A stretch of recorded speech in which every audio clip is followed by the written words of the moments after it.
And you know what? Fair enough with this. I aspire to be both. But the bar for monsters, as far as being in the unfortunate reality of Silent Hill, is pretty high, right? If Krista wanted to be a monster, it'd be kind of aspirational. So fair enough, girl. I didn't even think about it, but even the bitches in Silent Hill Ascension are a bit, monstrous at times. If you think about the Snarler, it can all be pretty bad, to be honest. But she's a bitch. She's not a monster, and she doesn't mean a Snarler bitch. She's just a bitch. That's right. But that was also like, I love me her, like, sneaky extramarital vibes.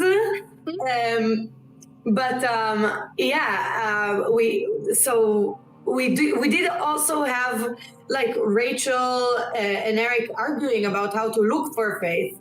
And Xavier missing, like, it's all very distressing. It's all a lot, right? So, yeah, as we said last time you and I together, as I said, finally, Eric and Rachel are talking about the fact that their child is missing. Feel like maybe those priorities weren't aligned. I don't know if it was like a telecommunications issue with Eric's phone, because Rachel did say she was calling him, or what, but finally, they're on the same page. And they're actually, one of them is actually looking for their child. The other one is like mostly looking for her child, but still seemingly maybe looking for her in the wrong places. I know the rule if you're lost is to stay close to the place you were lost so that you can be found, but I don't think that's what we're dealing with per se, so I don't know how good of a strat that is in this case. Yeah, I don't know either. Like, honestly, it's kind of like we're gonna have here with our audience too. I think it's gonna split to like Team Eric, Team Rachel, and like who's the better parent, and we all get to witness the beginning of a divorce together. Possibly, I don't know. Maybe they'll stick it. Maybe they'll stick it out. Not me, let me tell you. Anyway, let's look at our story so far in the even colder, even chillier Norway. Yep, absolutely, Noah. So in Norway, Haugen delivers bad news about the search for Orson as she's shifting from a rescue operation to recovery. Meanwhile, speaking of weird priorities, Carl and Mette have a tension-laden moment alone, leaving Carl questioning where they stand. Astrid confronts Britt about the phone call she got from her demanding to know where Orson is. So one person, at least in this situation, still has her eye on the money being a boy. Where is the boy? Dude, first of all, we're going to get to Carl and Mette in a second. But Astrid, I'm kind of getting fed up how everybody's just beating her up constantly. She's just trying to survive here. And by the way, when you were talking before about phone issues, maybe that fog is not helping with connectivity. I do not know. Historically, in Silent Hill, it's happened before that other world suction can affect your connectivity. But also, what's the 5G like? Yeah. Yeah, it doesn't necessarily work in the other world, but Astrid is really eating a whole lot of doo-doo here from everybody, and starting to really dislike Brit, to be honest. She just arrived, but she's already highly demanding, and I don't know. I seem to like all the scrungly characters like a little bit more than you do, you know. Brit came. Brit has priorities. She said, hey, I did not want to see my mom buried, but I'm here for my nephew. And she's like trying her best to catch up while keeping her boundaries for recovery. I admire it. I respect it. You know, she's doing her best. Still don't understand what that phone call was about. Hopefully we'll find out, because she appears to have at least no recollection of it. So who's to say? But Noah, you know, you and I, we're here for one purpose only, and that's to gossip. So, because not only that Carl is considering seriously to shack up with his dead wife's sister. He also appears to be haunted. I don't know if it's only in his own head or actually, but like in that scene we saw, he's hammered and he's like basically thinking that Ingrid is calling him, where it's actually Mette. And the guilt here is overwhelming, and listen, it's trauma. It's, I too am haunted when I'm hammered, so I definitely relate to that. But one thing we can talk about, Noah, is that Carl, not a very hopeful guy right now, am I right? Right, and that brings me to love to talk about faith and hope. So, Leila, can you please tell us more about the faith and hope system? Absolutely. So decisions, endurance scenes, and puzzles all contribute to whether characters will face redemption, suffering, or damnation in Silent Hill Ascension's finale. Their fate is decided across the length of the entire season, and a character's hope needs to be high enough for them to survive a crucial story moment if they come up against something like Toby, where maybe their life was at risk. And actually, we love to check stats live, Noah. I don't recall that Carl has particularly high hope. No, I don't know if Carl has high hopes. I'm not sure he has high hopes. Sorry, I promise next show I'm gonna stop singing. Starting the post show. Okay, it's positive right now. Okay, wow, that's a vast improvement. I think Carl is positive. I know Eric is also positive, which is great. Right, we do need that. We saw what happens when the hope is not high enough. Yes, it's what happens to Toby, which was... Yeah, it's what happens to Toby. That did not go well.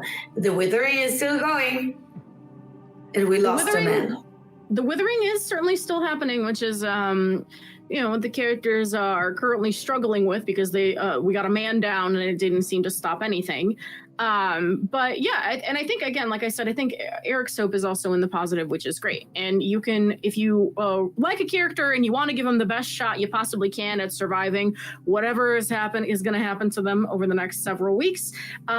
There are endure scenes that happen every day after the main show, and there's also the puzzles and mindfulness activities in the arcane library that you can play that will steadily raise a character's hope. And I think the more we've been hammering on about this, actually I've seen some improvements in hope scores, which is great. I'm excited to see maybe someone survive. Right, you may not like it, but we're taking care of you and we're helping you, mister. And speaking of the fates of characters, we're going to check on the current decision, which is what will Carl tell Mette he wants them to be? It's been neck and neck all day between lovers and nothing, and it is currently even. I think we're like less than 1% difference. Right, and we're leaning towards domination. Yeah, right. Nothing is winning. We're seeing, nothing is winning. But Leila, can you walk us through the decision again? Could you read it for us, just in case anybody missed it? Sure. It'll be, what will Carl tell Mette he wants them to be? Lovers, friends, or nothing. This is not a fate rail decision, so there is no redemption, suffering, or damnation attached to this one in particular. But it does decide, the level of a scandalo we're going to be facing in the post show at the very least. So. Right. So what we're going to see very, very soon, which I cannot wait to see, we're going to see what God's going to do with his foxy sister-in-law at his farm. We all know that Mette is DTF. Down to fuss around. I was gonna say down to farm. Yeah, down to farm. Hey, it was a gimme. It was low hanging fruit. It was right there. No, thank you, Leila. Thank you so much. But so we have to figure out if it's gonna is it gonna turn her down, and also how would that impact the dynamic? And also, by the way, how sneaky she is. She's like, don't worry about Astrid. Astrid's fine. Yeah, listen, she does not care about her niece's opinions or thoughts or feelings. And on one hand, I support women's wrongs, so like, get it, girl boss. But on the other hand, I do feel quite bad for Astrid, so I'm a little torn. It's not easy to witness Astrid being basically dragged by every single member of her family, and then like her aunt is like, never mind her, let's like do the horizontal tango. Yeah, they're certainly trying to do the graveyard smash, and that's troubling to me. Oh yeah, not the monster mash.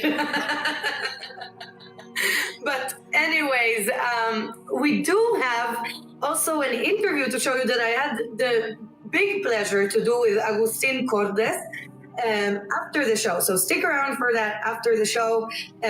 Witness the wonderful Agustin tell us more about the cinematics and what he's been working on. But it is almost time for the show.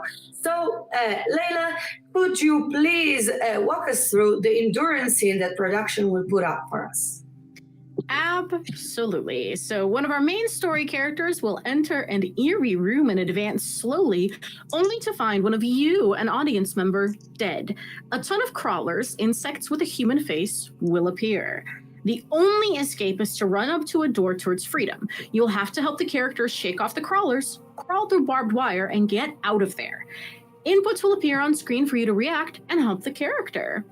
Not a big fan of these bugs. No, I'm not gonna lie to you. I've seen them many a time throughout my journey in production. I have seen them from all of their various stages of becoming sculpted and textured and then acquiring noises. Still not a fan. No, not a fan. Even though you know that they are not real, They're too real to me. Yeah, so if the character fails enough endurance scenes, they might not survive crucial moments in the story, future encounters, and that will lead to their permanent death in the story. So you really, if you want a character to survive, give it a good shot. That's all we can do. All we can do is the best we can do. And these endurance scenes are one of the best places to earn large amount of influence points. So, but remember, success and failure is not a personal judgment. It's a part of a collective story. So we're gonna love you unconditionally, unless you kill off my girl Trista. Just kidding. Well, Noah, we are 2 minutes away from the show, so I'm going to come right back to you if you wouldn't mind recapping and taking us out. I would love to. We have really high tension here. We have Mette and Carl. We don't know, possibly going to do some kind of dance or not. We have children missing, Orson, Faye. We have Krista trying to search with Eric. We have a lot of stuff going on. So also we have our current decision. Make sure you put an impact on that. I really want to know what's going to happen with Carl, with Carl and Mette. So please do that. And we are going to see the show in just a minute. So just remember, after the post show, we will be both back here. And there will be the Agustin Cordes wonderful interview. So please stick around for the show, enjoy, and we will see you in just a little bit.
Hello, we're back for just a couple of seconds to let you guys know that there are just a couple of technical difficulties with the show, but we will be back online shortly.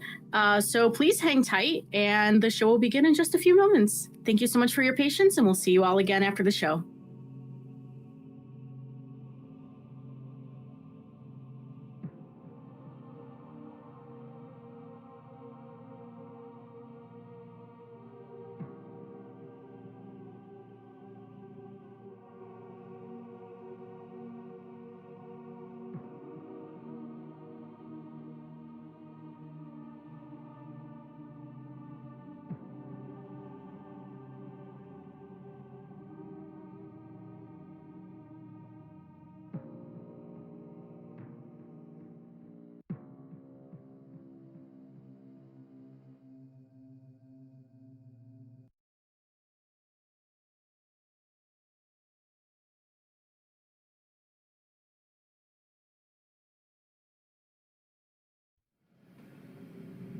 We found him on the front steps like this.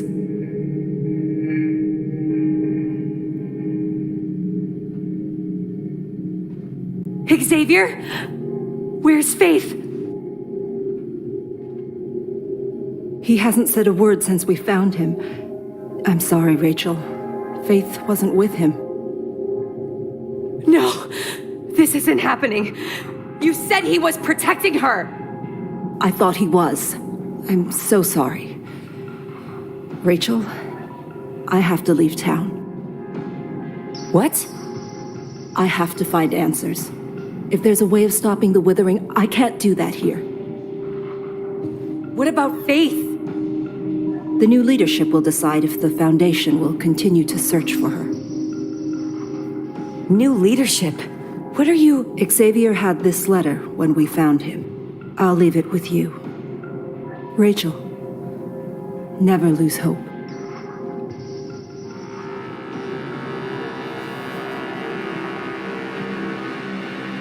In the event I get lost in the fog of the withering and can't find my way back, let my position, my power fall to Sister Krista Lee, who has proven herself true and worthy of this role?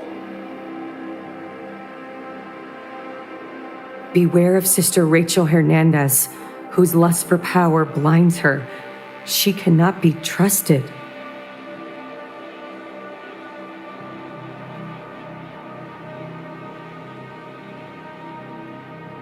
Krista? You said I was blessed. Was it all a lie? Tell me!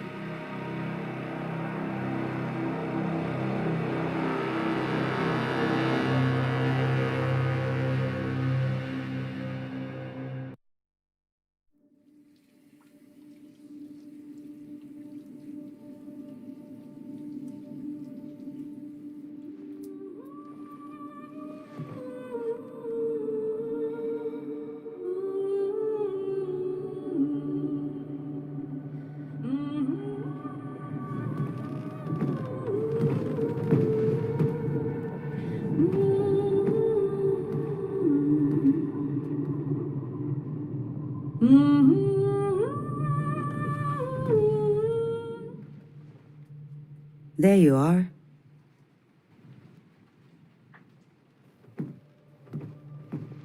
Carl.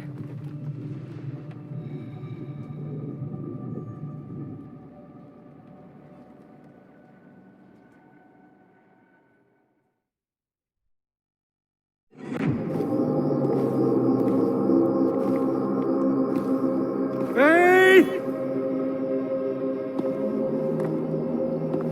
Faith! There's something out there. Faith?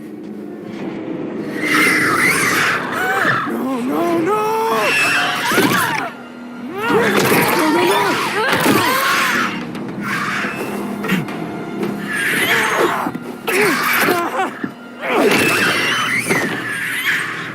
What the fuck was that? You really don't know? This is the withering, and it's all Rachel's fault. What are you talking about? At first we thought it was happening because of Toby, but it's not. Your wife is cursed, Eric. She's the problem. Rachel has always been the problem. That's insane! Open your eyes. I see how she treats you. We all do. You deserve better. What do you want me to say? What do you want to say? It seems to me that no one has asked you that for a long time.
Welcome to the Silent Hill Ascension post show. I'm again Noah, and Layla remained Layla. But we did watch a lot of stuff now, Layla. That was a lot, right? Yeah, it was. And yeah, much like you know, it's like we've been multiplied by 0. We're the same, but a process has occurred. So, man, that process was a lot, because I know we've been focused on Carl and Mete, but there seems to be another scandal heating up. I knew it. No, but you could see always she has the hungry eyes. But no, so the scene with Mete and Carl, how long did we all wait to see this? Some time now, and y'all chose lovers.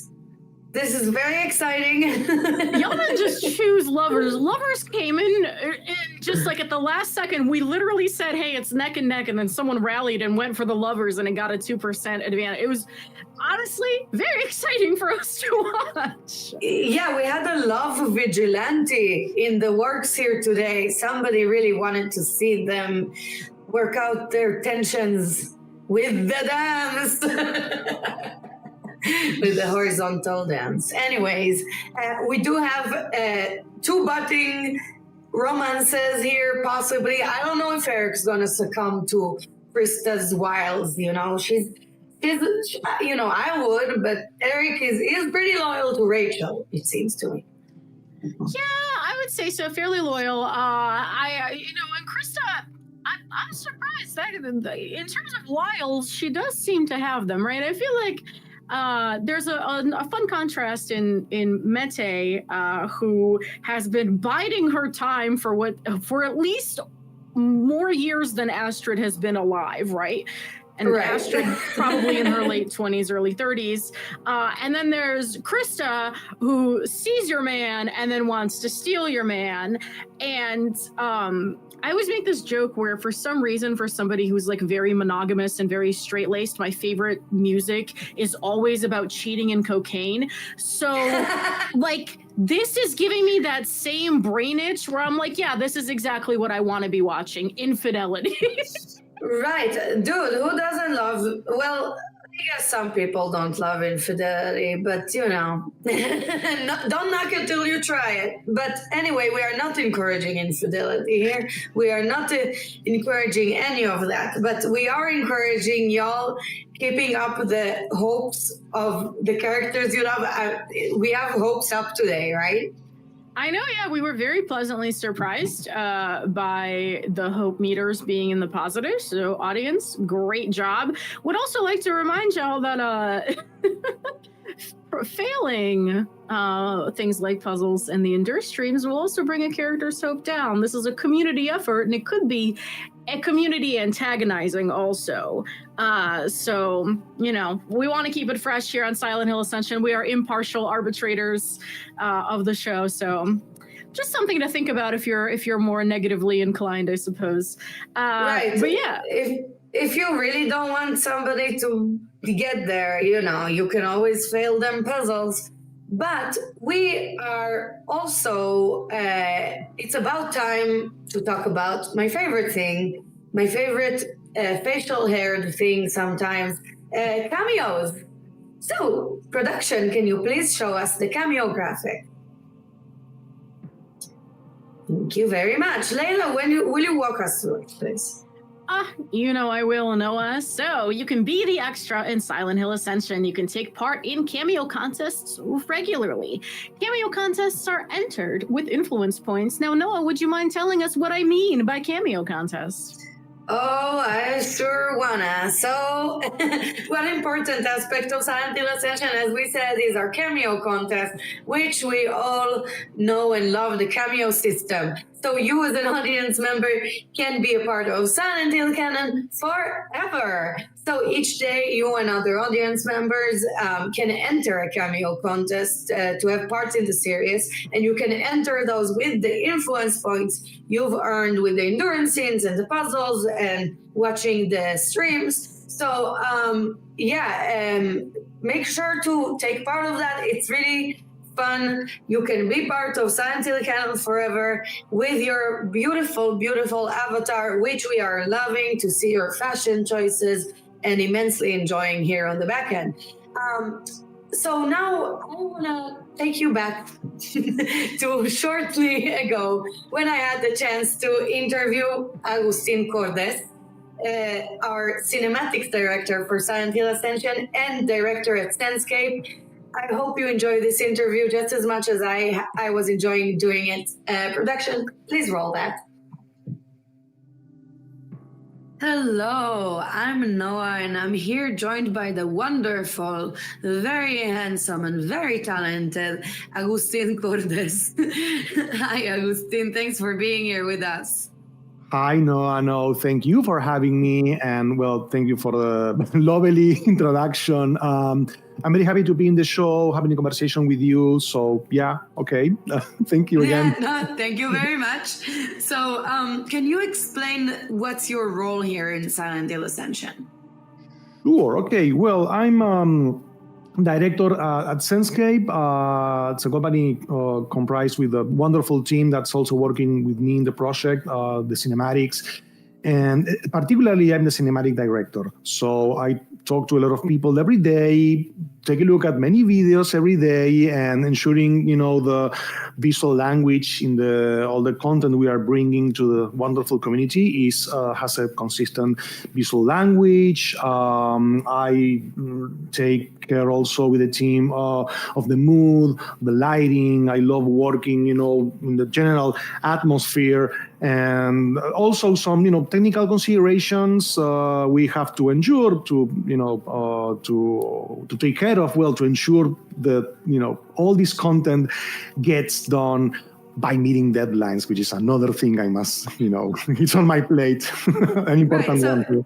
You're basically expected to do all of this and also mitigate having a big time difference, because you are all based, Senscape is based in Latin America, correct? That is correct, yes. So most of us are in Argentina. We have folks hailing from Chile, Colombia. Some actually moved to Spain. But yes, we are a merry group based in Latin America mostly. Right. So in that note, Che, dale, we continue. Gracias. So what was your favorite scene to see so far from what you worked on?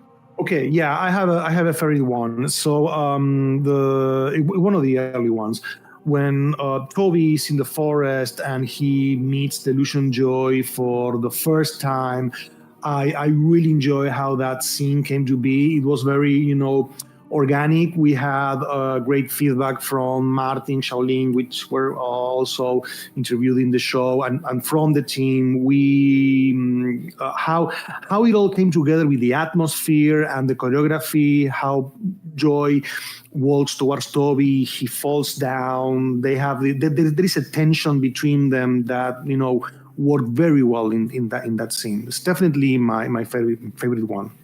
Right, and I even remember when we kicked off that scene internally, we all felt that it is a very strong one, even when it was in process. So, what was your favorite scene to make? Not from the production aspect. Okay.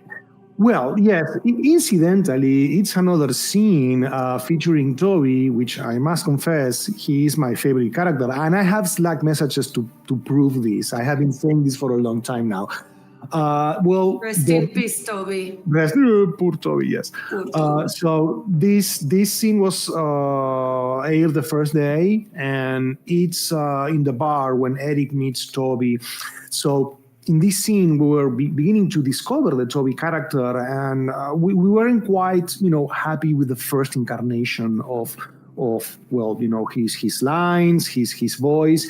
And it's in that scene when Toby was fleshed out. I truly enjoy the creative process of bringing that scene together, and also how it plays out when Toby punches Eric in the face, and afterwards he sits down, takes a look at the bottle, forecasting future developments in the season, and there's also a nice jump scare in that scene. So it's a lovely package, and I really enjoyed how the whole team, put it together.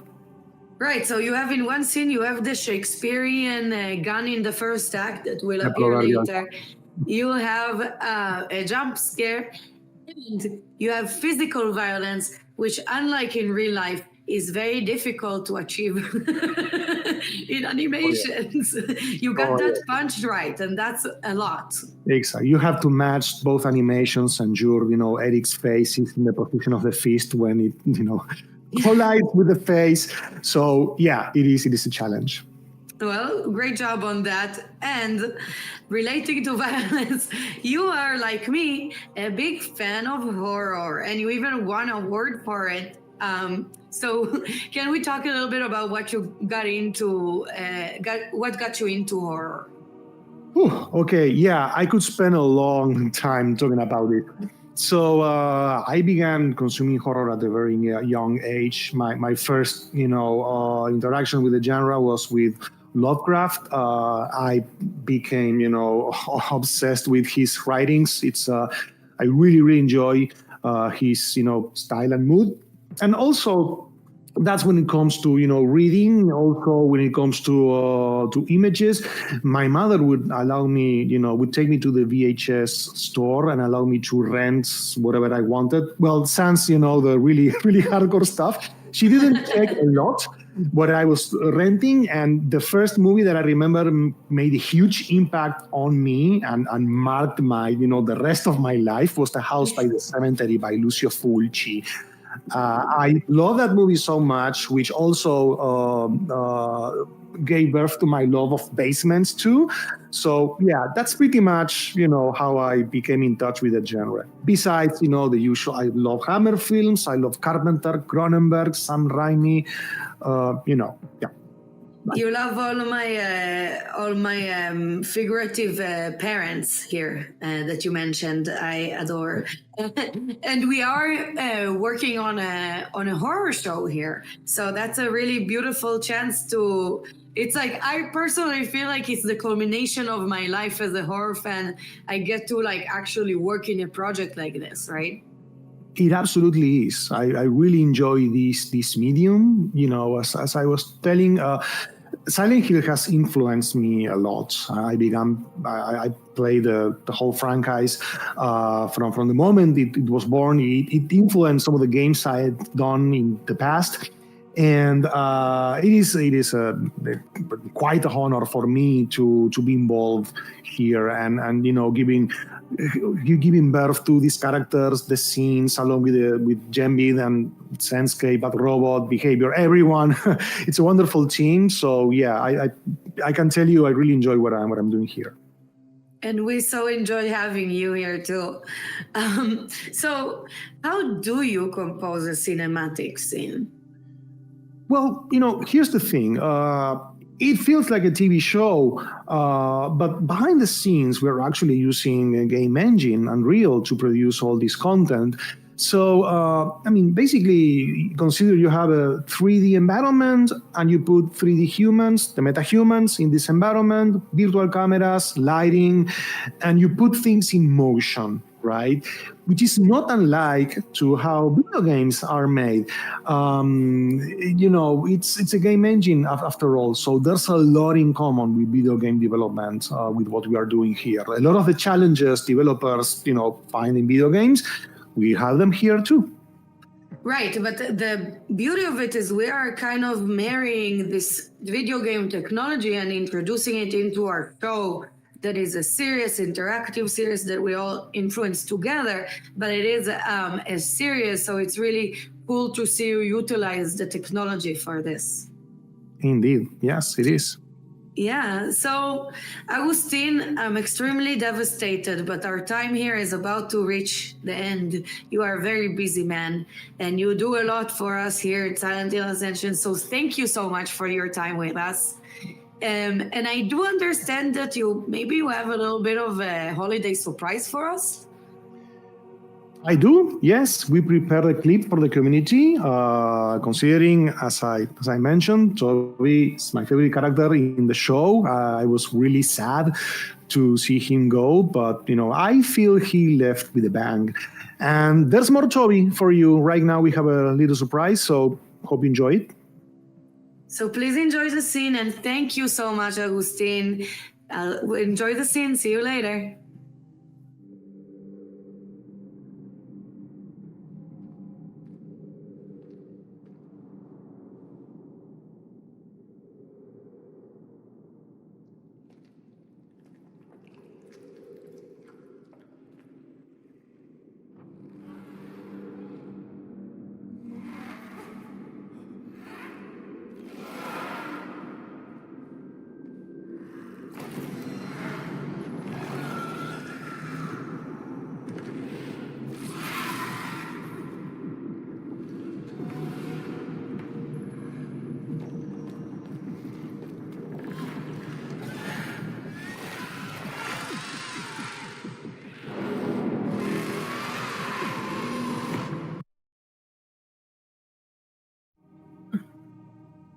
Welcome back, mis amores. Thank you so much, Agustin, for giving us such a wonderful interview.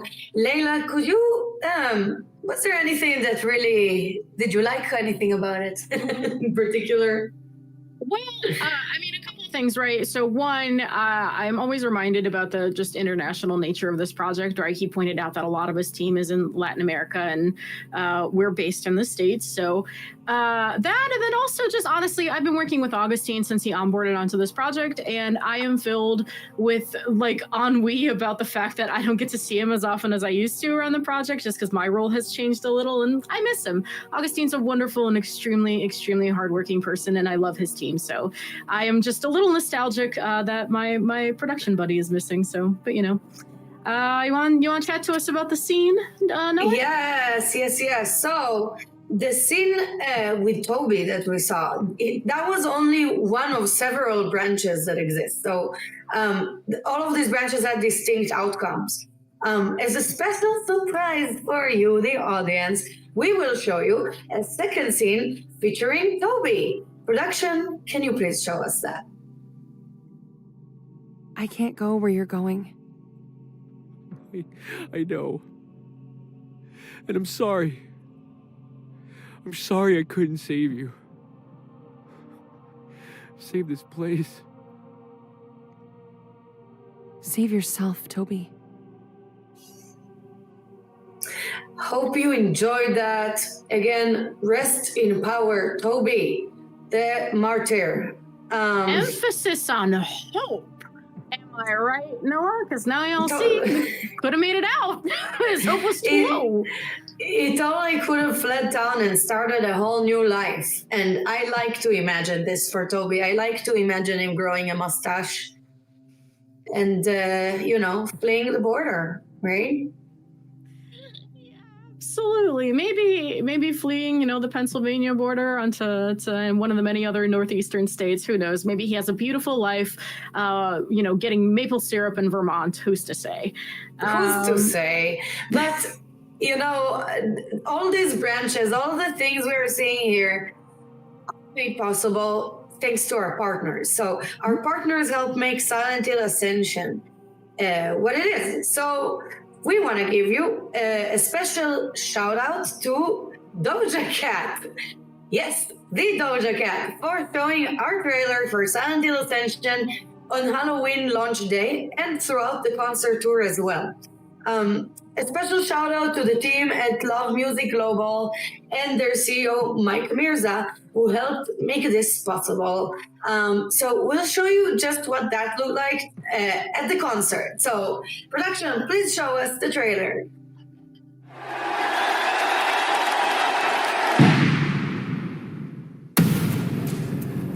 I did everything correctly. Exactly as I was taught. But what I saw? It was something new, something we don't understand. You've seen them, haven't you, Rachel? Visions. Harbingers.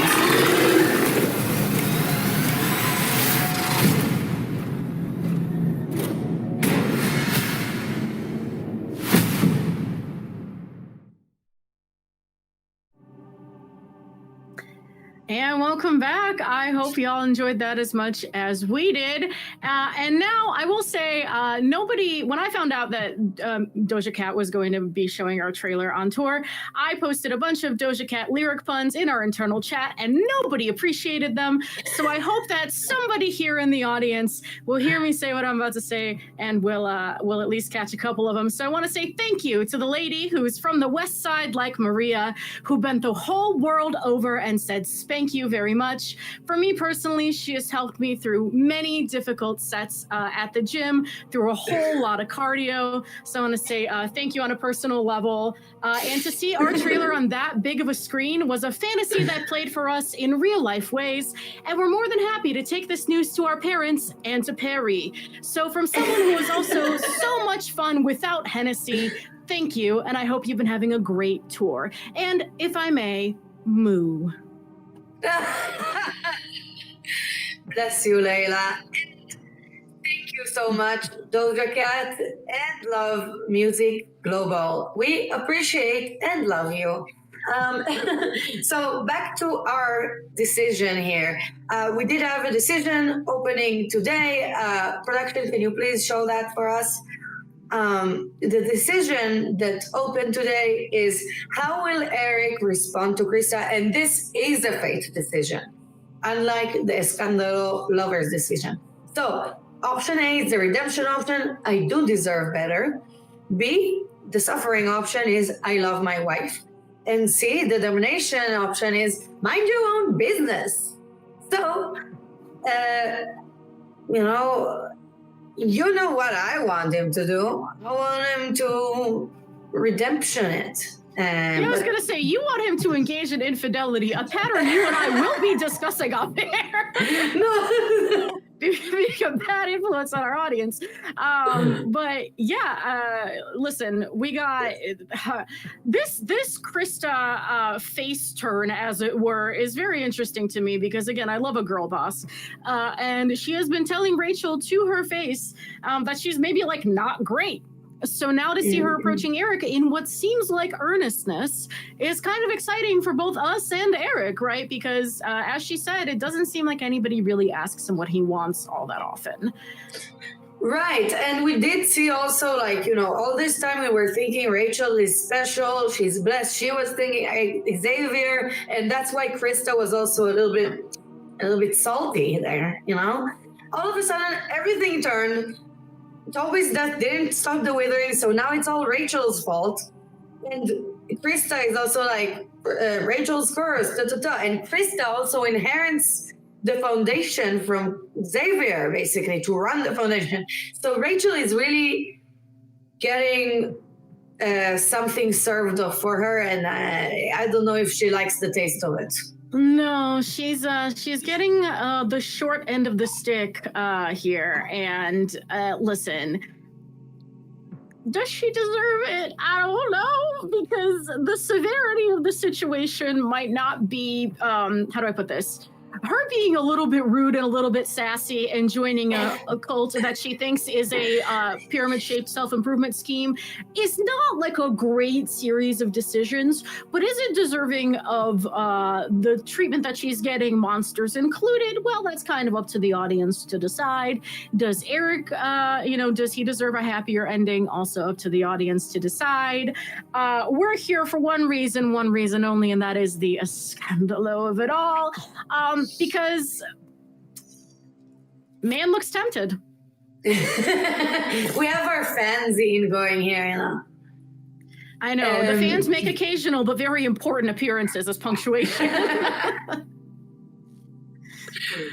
But yes, we are nearing the end of the show. Let's go over everything that happened. We had so much drama today. We have Krista trying to kind of seduce Eric. She took over. Basically, Xavier gave her the foundation to run. Rachel is like, what the hell is going on here? We have Astrid's dad macking her auntie, and her son is missing. We have children missing. Leave the children out of it. Damn it, this is horrible. I want to thank Agustin again. Thank you so much for that wonderful interview. We really admire and love you.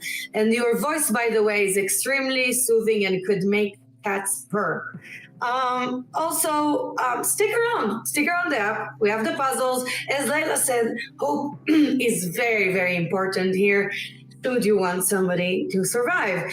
So, production, can you please run us through the next show graphic? We're gonna go over what we have coming next. So our pre-show is gonna be, as usual, 5:40 Pacific time PM, Mondays, Wednesdays, and Fridays, and then 6 p.m. Pacific on weekdays we have our show, and then right after we have our post show on Monday, Wednesday, and Friday. So we enjoyed so much having you here with us tonight. Thank you for taking part in Silent Hill Ascension. And until the next time, we're going to miss you. Bye-bye.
Astrid? Where's Orson?